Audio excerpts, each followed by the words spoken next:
ஆன்மீக அன்பர்கள் அனைவருக்கும் வணக்கம். உங்களையெல்லாம் இந்த ஆன்மீக சேனல் மூலியமாக சந்திக்கிறதுல ரொம்பவும் சந்தோஷப்படுறேன். நாங்கள் போடுற வீடியோலாம் உங்களுக்கு பிடிச்சிருந்ததுன்னா நீங்கள் லைக் பண்ணுங்கள், ஷேர் பண்ணுங்கள். குளத்தூர் பாபா டெம்பிள் சேனலுக்கு நீங்கள் சப்ஸ்கிரைப் பண்ணுங்கள். நீங்கள்லாம் என்னோட வரும்பொழுது இன்னும் நிறைய விஷயங்களை நான் சொல்ல கடமைப்பட்டிருக்கேன். நேற்று ஒரு சுவையான ஒரு ஸ்டோரியை உங்களுக்கு சொல்லிட்டு வந்தேன். காதுக்கு ரொம்ப நல்லா இருந்திருக்கும். அந்த ஸ்டோரியினுடைய தொடர்ச்சி தான் இப்போ. நேற்று அழுது புரண்டு தன்னை அறியாமல் ஒரு நோயாய்ப்பட்டவர் மாதிரி விஷ்ணு சித்தர் என்ன பண்ணுறாருன்னா அந்த பெருமாளுடைய பாதத்தை போய் அடைஞ்சு ரொம்பவும் வருத்தப்பட்டார். அந்த நேரத்தில் என்ன பண்ணுறாருன்னா மறுபடியும் போய் நான் வேறொரு மாலையை தொடுத்து கொண்டு வந்து அந்த இறைவனுக்கு சூட்டுகிறேன் என்று சொல்லி அவரை மனமாற வணங்கி அவரிடத்துல மன்னிப்பு கேட்டு ஆத்மபூர்வமாக மன்னிப்பு கேட்டு மறுபடியும் போய் என்ன பண்ணுறாருன்னா புது மலர்களை எல்லாம் கொண்டு வந்து தொடுத்து ஒரு அழகிய மாலையாக மாற்றி அது இறைவனுக்கு கொண்டு போய் சூட்டுகின்றார். அவ்வாறு சூட்டும் பொழுது என்ன பண்றாருன்னா அந்த பெருமாள் கழுத்துல போன அந்த மாலை அவுந்து கீழே விழுது. மறுபடியும் எடுத்து நம்ம முடிச்சு சரியா போடல போல் இருக்குன்னு மறுபடியும் போடுறாரு. மறுபடியும் அது கீழே விழுது. மறுபடியும் போடுறாரு, கீழே விழுது. இதே முறை பல முறை பண்ணுது. அதனால கடவுள் நம்மை மன்னிக்கவில்லை போல அப்படின்னு சொல்லி என்ன பண்றாரு, அழுது புலம்பி அப்படியே அவர் பாதத்துல விழுந்து தலையை முட்டி முட்டி முட்டி அழுகுறாரு.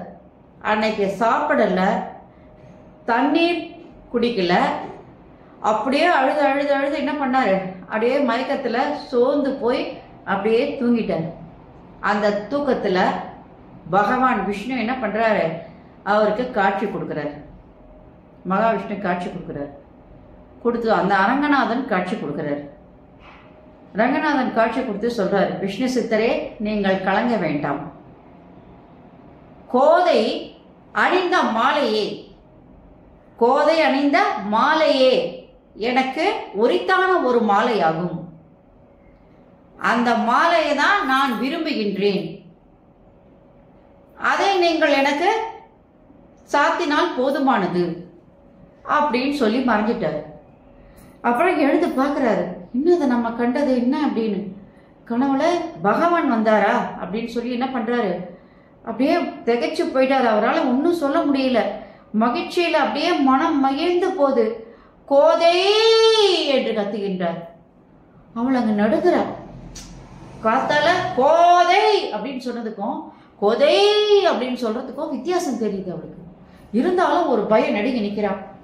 தாயே வா அப்படின்னு சொல்லி என்ன பண்றாரு, கட்டி அணைக்கிறார்.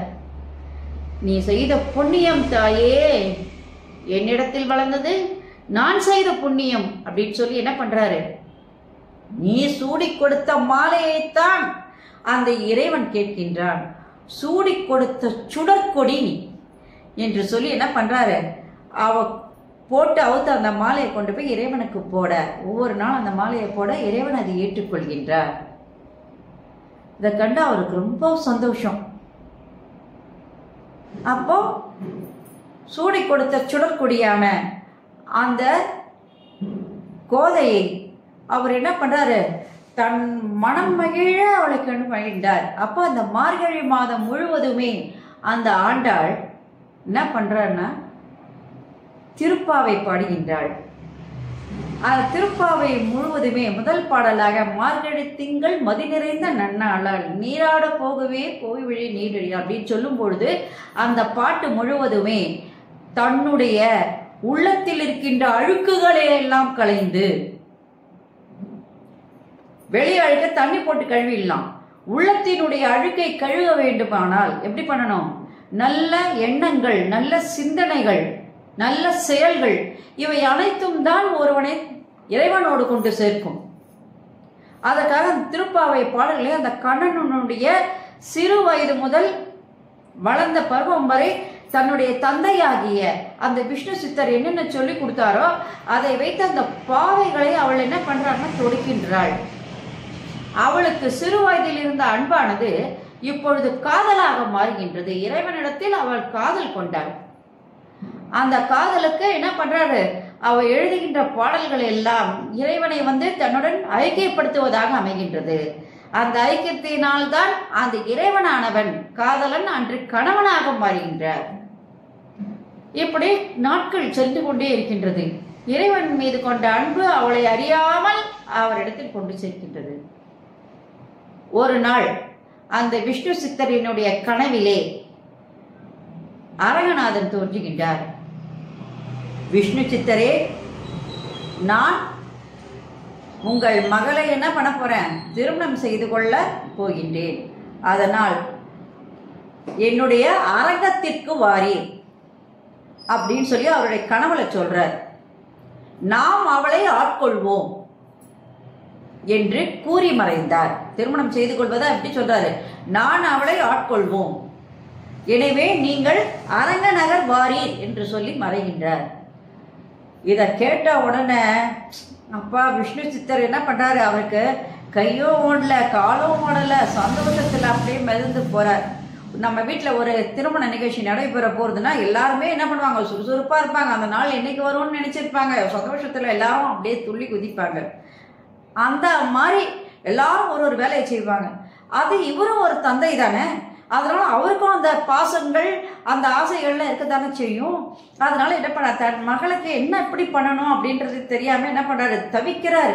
அப்புறம் தன்னுடைய மகளை ஒரு மணப்பெண்ணாக இங்கே அலங்கரிக்கின்றாள்.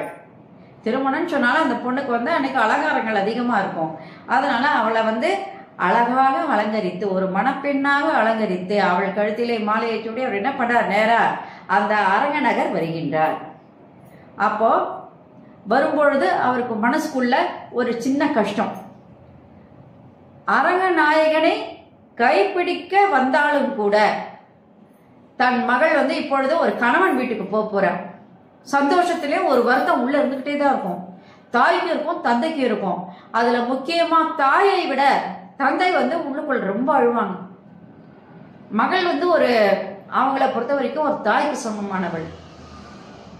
ஒரு மகளை திருமணம் செஞ்சு கொடுக்கும்போது அவ நம்மளை விட்டு போறா அப்படின்னு சொன்னா அவங்களுக்கு எவ்வளவு கஷ்டங்கள் இருக்கு. நல்ல நிகழ்ச்சிகள் தான், ஆனால் அது மனம் வருத்தப்படக்கூடியது. பெண் நம்மை விட்டு போகின்றாளே, அடுத்தவனுக்கு உரிமையாக போகின்றாளே அப்படின்ற மன விஷயத்துல அவர் அப்படியே என்ன பண்றாரு, தேம்பி தேம்பி உள்ளுக்குள்ள அழுது கொண்டே இருக்கின்றார். அப்புறம் அந்த அரங்கத்திற்கு கொண்டு போறார். கொண்டு போன உடனே அந்த விஷ்ணு சித்தர் அங்க கொண்டு போய் நிக்க வச்ச உடனே என்ன பண்றாரு, அங்க அரங்கநாதன் அவள் கைப்பிடிக்க என்ன பண்ணாரு, அவர் உள்ளுக்குள் ஐக்கியமாகி விடுகின்றாள் கோதை. இப்ப இறைவனையே அவள் ஆண்ட காரணத்தினால் ஆண்டாள் என்று பெரிய ஆழ்வார் அவர் ஆண்டாள், விஷ்ணு சித்தர் ஆண்டாள் என்று சொல்லி அப்படியே என்ன பண்றார், தேம்பி தேம்பி தேம்பி தேம்பி அழுகின்றார். பெண்ணை பிரிந்த அந்த தாய் தந்தையருக்கு எவ்வளவு கஷ்டம் இருக்கும்ன்றத அவர் அப்ப உணர்ந்து அப்படியே என்ன பண்றாரு, அப்படியே அழுதுகிட்டு இருக்கார். அப்போ அரங்கநாதர் சொல்றார், எனக்கு நீங்க இப்ப மாமனார், இறைவனாகிய எனக்கே நீங்க மாமனார் என்கின்ற காரணத்தினால் இனிமேல் நீங்கள் பெரியாழ்வார் என்று அழைக்கப்படுவீர்கள். ஆழ்வார்களில் பெரியாழ்வார் நீங்கள் தான். நீங்கள் இது பண்ண வேண்டாம். நாளைக்கு சொர்க்கத்துக்கு வரும்பொழுது நீங்க எப்ப நினைக்கிறீங்களோ அந்த நேரத்தில் நாங்க உங்களுக்கு காட்சி கொடுப்போம். அது மட்டும் இல்லாம சொர்க்கத்திற்கு வரும்பொழுது நீங்கள் எப்பொழுதுமே என்ன பண்ணலாம், அவங்க மகளோடு நீங்க இருக்கலாம். அதுக்காக நீங்க மனசு வருத்தப்பட வேண்டாம் அப்படின்னு சொல்லி அவளை தேர்த்துறாரு. ஏன்னா இந்த நேரத்துல மனிதனாக தான் கடவுளும் என்ன பண்றாரு, மனிதர்களுக்கு மனிதனாகவே அங்கே மாறுகின்றார். அதனால அந்த ஆழ்வாரை பெரியாழ்வார் என்று பெற்ற பெயர் கொடுக்கின்றார்.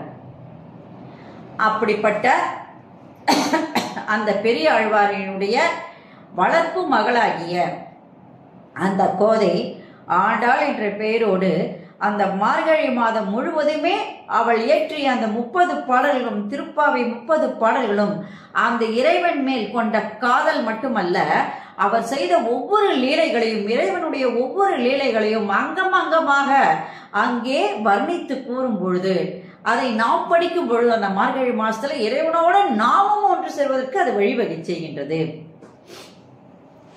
அதனால அந்த திருப்பாவையே இறைவனுக்கு மாலையாக மாறியது. மார்கழி மாதம் முழுவதுமே விடியற் காலையில் நாம் அந்த திருப்பாவையை பாடல்களை நாம் பாடும் பொழுது திருமாலின் திருவருளை பெற்று நாம் இன்புறுவோம் என்பதுதான், திருமாலோடு நாம் ஒன்று சேர்வோம் என்பதுதான் உண்மையானது. இனிமையும் எளிமையும் அழகிய ஆழமும் உள்ள திருப்பாவை பாடல்கள் அனைத்துமே நமக்கு திருவரங்கனுடைய அருளை பெறுவதற்கான வாய்ப்புகளை ஏற்படுத்தி கொடுக்குது அப்படின்னு தான் சொல்லணும். அதனால இந்த திருப்பாவை பாடலை நீங்க 30 நாளும் அந்த டெய்லியே நீங்க 30 பாடலும் பாடலாம். முடியாதவங்க ஒரு பாடல் டெய்லி பாடலாம். உங்களுக்கு பாடவும் நேரம் இல்லைன்னா இப்ப நாங்களாம் அந்த திருப்பாவை ஒவ்வொரு நாளும் ஒன்று சொல்றோம்னு சொன்னா நீங்க அதை என்ன பண்ணலாம், காதால கேட்டா கூட உங்களுக்கு அது பக்தி நிறைந்த ஒரு நாட்களாக அது மாறிவிடும். இறைவனோடு ஒன்று சேர்ப்பதற்கான வாய்ப்பாக மாறிடும். இந்த வாய்ப்பை இறைவன் எனக்கு கொடுத்துருக்காரு அப்படின்னு சொல்லும் பொழுது அந்த இறைவனுக்கு நான் என்ன பண்றேன்னா அந்த பெருமாளுக்கும் அந்த சிவனுக்கும் என்னைக்குமே நான் நன்றி கடன், எத்தனை பிறவி எடுத்தாலும் நான் நன்றி கடன் பட்டவளாக தான் இருக்கிறேன். இது வேணா ஒரு வீடியோவா இருக்கலாம், ஆனா அதை பாடுவதற்கு ஒரு வாய்ப்பும் அதை யார் கேட்கின்றார்களோ அவங்களுக்கும் அது சொர்க்கத்துக்கு வழி வகுக்குதுன்னு சொல்லும் பொழுது நான் மற்றற்ற மகிழ்ச்சி பெறுகின்றேன். நன்றி, வணக்கம். இந்த வீடியோ உங்களுக்கு பிடிச்சிருந்ததுன்னா நீங்க லைக் பண்ணுங்க, ஷேர் பண்ணுங்க. கொளத்தூர் பாபா டெம்பிள் சேனல் நீங்க சப்ஸ்கிரைப் பண்ணுங்க. நீங்கள்லாம் என்னோட வரும்பொழுது இன்னும் நிறைய விஷயங்களை சொல்ல நான் கடமைப்பட்டிருக்கேன். நன்றி, வணக்கம். அனைவருக்கும் நலம் உண்டாகட்டும். ஓம் நம சிவாய. ஓம் ஹரஹர மகாதேவா. ஓம் Sairam. Subscribe to my channel and please press the bell icon for more videos.